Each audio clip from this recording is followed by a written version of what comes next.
ഓം gum ഗണപതയേ നമഃ. ഓം some സരസ്വത്യൈ നമഃ.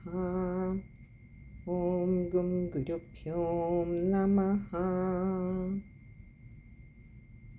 ഓം ശ്രീ ചണ്ഡികായൈ നമഃ. ഓം ശ്രീ മഹാദേവ്യൈ നമഃ. നവരാത്രിയുടെ രണ്ടാമത്തെ ദിവസമായ ഇന്നേക്ക് എല്ലാ ഭക്തജനങ്ങൾക്കും നമസ്കാരം, പ്രണാമം അർപ്പിക്കുന്നു. ഇന്ന് രണ്ടാമത്തെ ദിവസം നമ്മൾ ത്രിമൂർത്തി ഭാവത്തിലാണ് ദേവിയെ പൂജ ചെയ്യേണ്ടത്. ഇന്ന് നമ്മൾ മുൻപ് പറഞ്ഞിരുന്നു, രണ്ടാമത്തെ ദിവസം 2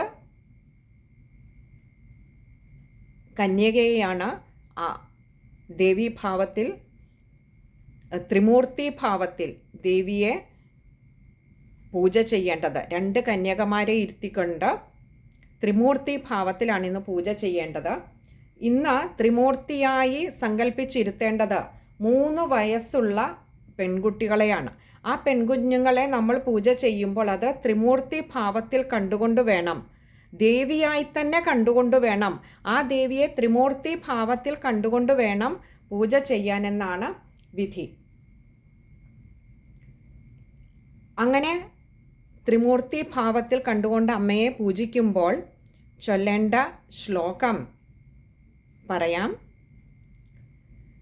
ത്രിപുണാം ത്രിപുണാധാരാം ത്രിമാർഗജ്ഞാനരൂപിണീം ത്രൈലോക്യവന്ദിതാം ദേവീം ത്രിമൂർത്തിം പൂജയാമ്യഹം.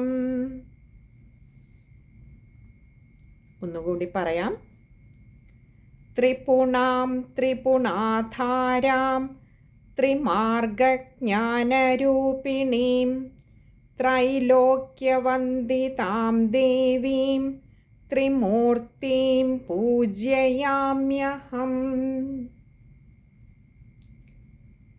ഇങ്ങനെ ത്രിമൂർത്തി ഭാവത്തിൽ അമ്മയെ പൂജ ചെയ്യുന്നത് കൊണ്ട് ദീർഘായുസ്സും ധർമാർത്ഥ കാമങ്ങളുമാണ് ഫലമായിട്ട് പറയാറുള്ളത്.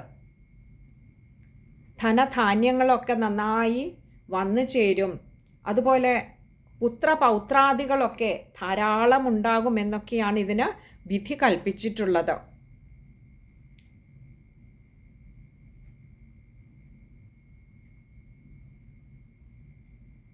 ഇതാണ് രണ്ടാമത്തെ ദിവസം, നവരാത്രിയുടെ രണ്ടാമത്തെ ദിവസം ദേവിയെ പൂജിക്കുവാനുള്ള ശ്ലോകവും അങ്ങനെ പൂജ ചെയ്താൽ കിട്ടുന്ന ഫലവും ഇതാണ് വിധിച്ചിട്ടുള്ളത്. സർവത്ര ദേവീനാമസങ്കീർത്തനം ശ്രീ മഹാദേവ്യൈ നമഃ. ആ അമ്മയുടെ അനുഗ്രഹം, ത്രിമൂർത്തി ഭാവത്തിലുള്ള അമ്മയുടെ അനുഗ്രഹം എല്ലാ ഭക്തജനങ്ങൾക്കും ഉണ്ടാകട്ടെ എന്ന് പ്രാർത്ഥിക്കുന്നു. ഓം ശ്രീ മാത്രേ നമഃ.